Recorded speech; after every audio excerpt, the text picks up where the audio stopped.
Sir मेरा पीछे घर गिरा हुआ है सर। और बोले सब कुछ जो है मारपीट करने लगा, हमारे पिताजी को लपट चला दी इसमें बोले सर मैं हमारे पिताजी सर देश का सेवा करके आर्मी में थे। अरे विश्वनाथ साहब, इनका मामला कितना दिन में निष्पादन होगा? सुबह वसीयत के आधार पे जो प्रोवेट नहीं है तो वसीयत का कोई वैल्यू नहीं, और उसके आधार पर वो दावा कर रहे हैं। कानूनी रूप से इनको मिलना चाहिए, लेकिन हमें न्याय करते हुए दिखना चाहिए। आपने सिर्फ एस्टिमेट कर दिया इस आधार पे, उससे ये नहीं पूछा कि तेरे पास क्या है विपक्षी से। आप बताइए, आपका ऑर्डर है, ऑर्डर अभी का हाल का है, देखिए ऑर्डर लेके बता सकते हैं।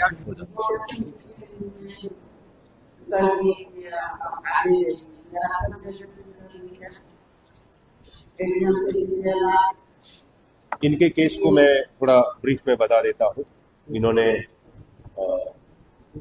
एक्चुअली ये केस सीओ के द्वारा एस्टिमेट कर दिया गया, एडीएम साहब के यहाँ पर गया। एडीएम साहब के द्वारा एक आदेश पारित किया गया जिसमें इन्होंने उनको वापस सीओ के न्यायालय में जाके आदेश पारित करने के लिए कहा गया। सीओ साहब ने दखल कब्जा में वास्तविक दखल कब्जा नहीं ऐसा उन्होंने आपने खारिज कर दिया है। मामला ये है इसमें कि दो लोग हैं जो लड़ रहे हैं, जो मुझे इसको सुनने से समझ आया कि गलत हो तो आप इसको बताइए। एक जो है आवेदिका की मां के हिस्से की इनके लगता है, वो भाई वगैरह नहीं लगता है, इसलिए इनकी मां ने इनको दान दबल के माध्यम से इनको दी और इनको सब कुछ है। दूसरे जो गोतिया लोग दूसरे ये दावा कर रहे कि वसीयत के आधार पे जो प्रोवेट नहीं तो वसीयत का कोई वैल्यू नहीं, और उसके आधार पर वो दावा कर रहे कानूनी रूप से इनको मिलना चाहिए, इनका दखल होना चाहिए। अगर वो जबरदस्ती अगर दखल कर रहे तो हमारा प्रशासन का ड्यूटी है कि हम उनको दखल दिलाए और इनको वहां पे और नामांकन की लिखा हो। लेकिन आपने इसको, क्योंकि हमारा नियम भी है जिसमें कि दखल में नहीं हम नहीं करते, इसके संबंध में आप मार्गदर्शन भी देंगे आप लोगों को, लेकिन हमें न्याय करते हुए दिखना चाहिए। आपने सिर्फ एस्टिमेट कर दिया इस आधार पे, उससे ये नहीं पूछा कि तेरे पास क्या है विपक्षी से। आप बताइए, आपका ऑर्डर है, ऑर्डर अभी का हाल का है, देखिए ऑर्डर लेके बता सकते हैं। बताइए। अच्छा इनको बोलने दीजिए मैडम, फिर आप बोलिए। आवाज ही नहीं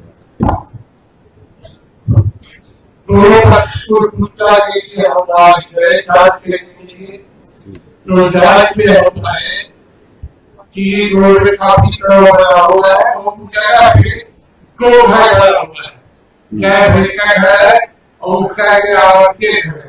ईटा की खादानी करनी है वहीं पे है, तो उसके अंदर है पूछे ये घर ईटा है ये बोल रहा है वो बोल रहा है। अब गाड़ी से पूछा जाए तो गाड़ी लोगों के बाद जब लोगों के पूछे तो पता लगा घर की ईटा है, जल्दी का घर नहीं है।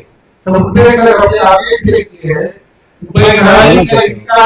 ईटा है, ये दखल नहीं है, दखल के बाद ही इनको आप ये दखल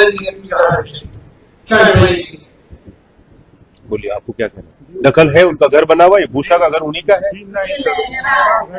मेरा पीछे घर गिरा हुआ है सर। और बोले सब कुछ जो है मारपीट करने लगा, हमारे पिताजी को लपट चला दी। इसमें बोले सर क्या करें सर, कौन सर हम साहब आप पर लपट चलाया? बोले दीजिए सर, हमारे पिताजी को लपट चला दी।